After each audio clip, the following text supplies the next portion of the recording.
du parvis du Seigneur, recevez ici et maintenant notre traditionnelle salutation, paix et bien dans le nom de notre Seigneur Jésus-Christ. Une seule chose je nous propose aujourd'hui pour notre méditation. Quand le prêtre joint les mains, le ciel s'agenouille. Dans la première lecture extraite de l'Apocalypse au chapitre 11, le verset 4 à 12, Saint Jean nous dit « Moi, Jean, j'ai entendu une voix qui disait « Les deux témoins chargés de prophétiser, ce sont eux, les deux oliviers, les deux chandeliers qui se tiennent devant le Seigneur de la terre.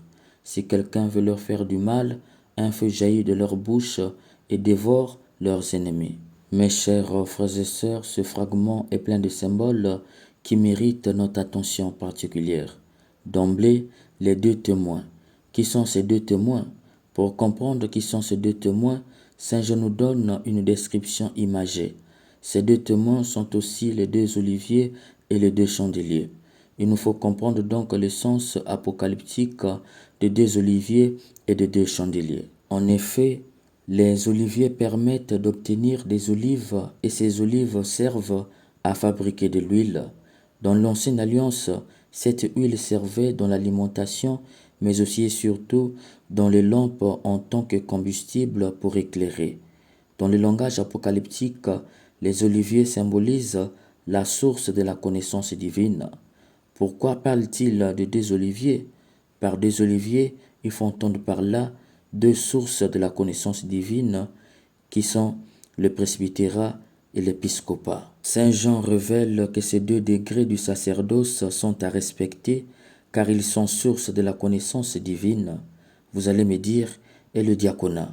Ce premier degré que le diaconat n'était pas encore constitutif de l'enseignement à l'époque de la rédaction de l'Apocalypse. Enfin, les chandeliers dans l'Ancienne Alliance offraient les supports sur lesquels les prêtres plaçaient des petites lampes. Dans le langage apocalyptique, les chandeliers symbolisent la lumière de la connaissance divine. En parlant de deux chandeliers, Saint Jean parle de la double connaissance de l'Ancienne et de la Nouvelle Alliance. Qui est comme les deux chandeliers, c'est celui qui apporte la lumière de la connaissance divine dans l'Ancien et dans le Nouveau Testament. Autrement dit, celui qui est capable de bien interpréter l'Ancien et le Nouveau Testament. Ainsi donc, les deux témoins en question sont les deux degrés du sacerdoce, le presbytérat et l'épiscopat, c'est-à-dire les prêtres et les évêques qui, eux, sont capables d'apporter la lumière de la connaissance dans l'Ancien et le Nouveau Testament. C'est pourquoi Saint Jean ajoute qui se tiennent devant le Seigneur de la terre. Il faut entendre par là que ces deux degrés exercent leur ministère en relation étroite avec Jésus-Christ, appelé par Saint Jean Seigneur de la terre. Autrement dit, ils officient toujours en présence du Seigneur. Saint Jean poursuit, si quelqu'un veut le faire du mal, un feu jaillit de leur bouche et dévore leurs ennemis. Ici, Saint Jean nous révèle que la parole du prêtre et de l'évêque est très sacrée. Il a le pouvoir de bénir et de maudire. À qui il bénit, le ciel le bénit. À qui il maudit, le ciel le maudit. Il n'est donc pas bien d'être son ennemi, car il a puissance de la parole. Ce qu'il dit s'accomplira tôt ou tard dans la vie de qui est destinée cette parole. Saint Jean ajoute, oui, celui qui voudra leur faire du mal, c'est ainsi qu'il doit mourir. Mes chers frères et sœurs, le temps monte. Qui fait le mal à un prêtre ou un évêque mourra. Saint Jean nous avertit ici, le prêtre ou l'évêque agit, il n'a personne à Christ qu'à pitié, en la personne de Christ, tête de l'Église. Il n'est pas un représentant du Christ, mais il est le Christ lui-même, pleinement incorporé dans la mission de Christ, pur ou impur, il transmet les grâces. Oui, transmettre les grâces ne dépend pas de son état de pureté. Il est un canal sûr par lequel le Christ fait passer ses grâces à son peuple. De ce fait, penser le mal contre lui et le mettre en application ne sont jamais sans conséquence. C'est bafouer la dignité du sacerdoce, c'est donc bafouer le Christ lui-même. Or, qui bafoue le Christ, cela n'a jamais été sans conséquence dans sa vie. D'où Saint Jean avertit, attention, il y a la mort en vue, à qui fait le mal, à un prêtre ou un évêque. D'ailleurs, Saint Jean le dira bien, ces deux témoins ont le pouvoir de fermer le ciel pour que la pluie ne tombe pas pendant les jours de leur prophétie. Saint Jean révèle ici le pouvoir d'Élie dans le prêtre ou l'évêque. Ce sont des hommes qui ont pouvoir d'imprécation. Ils peuvent fermer la miséricorde. Or, là où la miséricorde de Dieu fait défaut, l'homme meurt.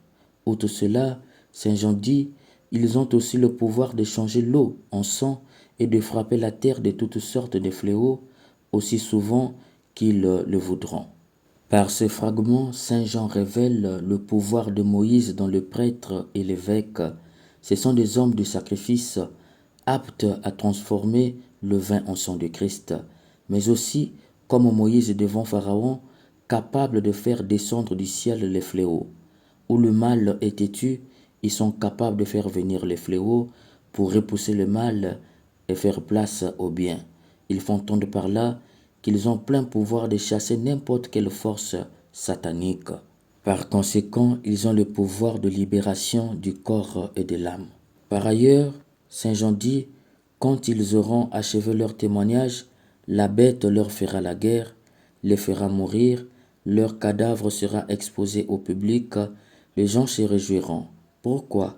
La raison est simple, quand le prêtre meurt, les petits dieux deviennent très faciles à vivre.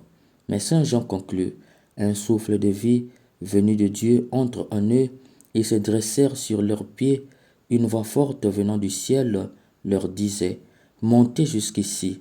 Ils montèrent au ciel dans la nuée, comme le Christ, sous les regards de leurs ennemis. Saint Jean nous révèle ici que dans la mort du prêtre ou de l'évêque, il y a la résurrection.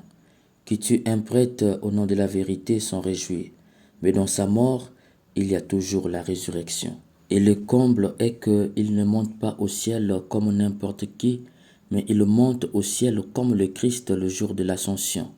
Une nuée le couvre. Saint Jean nous révèle que la montée au ciel d'un prêtre tué au nom de son témoignage est une nouvelle ascension. Nous voyons clairement, chers bien-aimés, que pour Saint Jean, le prêtre, c'est vraiment le Christ lui-même. C'est pourquoi, quand le prêtre joint les mains, le ciel s'agenouille. Nous avions vu dans cette première lecture que le prêtre a trop de grâce. Il a la grâce de bénir et de maudire, d'ouvrir la vie et de fermer la vie, d'ouvrir la grâce et de fermer la grâce, de transformer le vin en sang, le pain au corps du Christ, la grâce d'ouvrir la miséricorde ou de fermer la miséricorde. As-tu conscience de cela?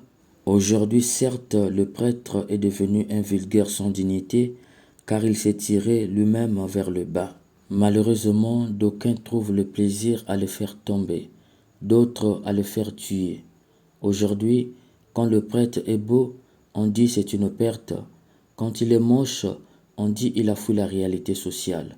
Quand il parle trop, son homélie est trop longue. Quand il parle peu, on dit qu'il est pressé pour aller à ses occupations. Quand il commet un péché, le monde lui pointe du doigt comme coupable. Quand il ne commet pas ce péché et dénonce ceux qui le font, on dit qu'il agace avec ses sermons moralisateurs. Quand il est riche et partage, on dit qu'il vole le peuple. Quand il est pauvre, on dit que c'est un mendiant. Quand il est beaucoup dans le quartier en visite, on dit il n'aime pas rester chez lui. Il sort trop. Quand il est beaucoup en paroisse, on dit il ne sort pas beaucoup, il est fermé. Quand il est souvent avec les hommes, on dit qu'il a des tendances homo.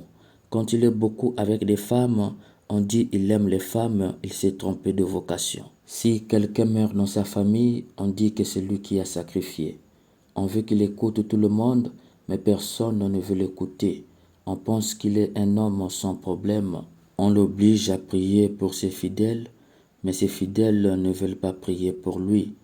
On les veut le pendre dans le quartier, dans les bus, par ses propres fidèles. Tout le monde critique le prêtre, mais personne ne veut devenir prêtre. Cher ami, sais-tu combien de prêtres as-tu déjà tué en faisant ainsi? Crois-tu que cela sera pour toi sans conséquence? Saint Jean te dit aujourd'hui, qui voudra leur faire du mal, c'est ainsi qu'il doit mourir. As-tu conscience de cela? Au lieu de vilipender, prie pour lui. Au lieu de critiquer, va lui donner conseil. Sauver un prêtre en perdition, c'est sauver une société. Car, comme disait Victor Hugo, historiquement, le prêtre est haïssable, mais socialement, il est nécessaire. Où le prêtre est absent, Satan fonde son église. Si tu as compris, va et prie pour les prêtres. Amen.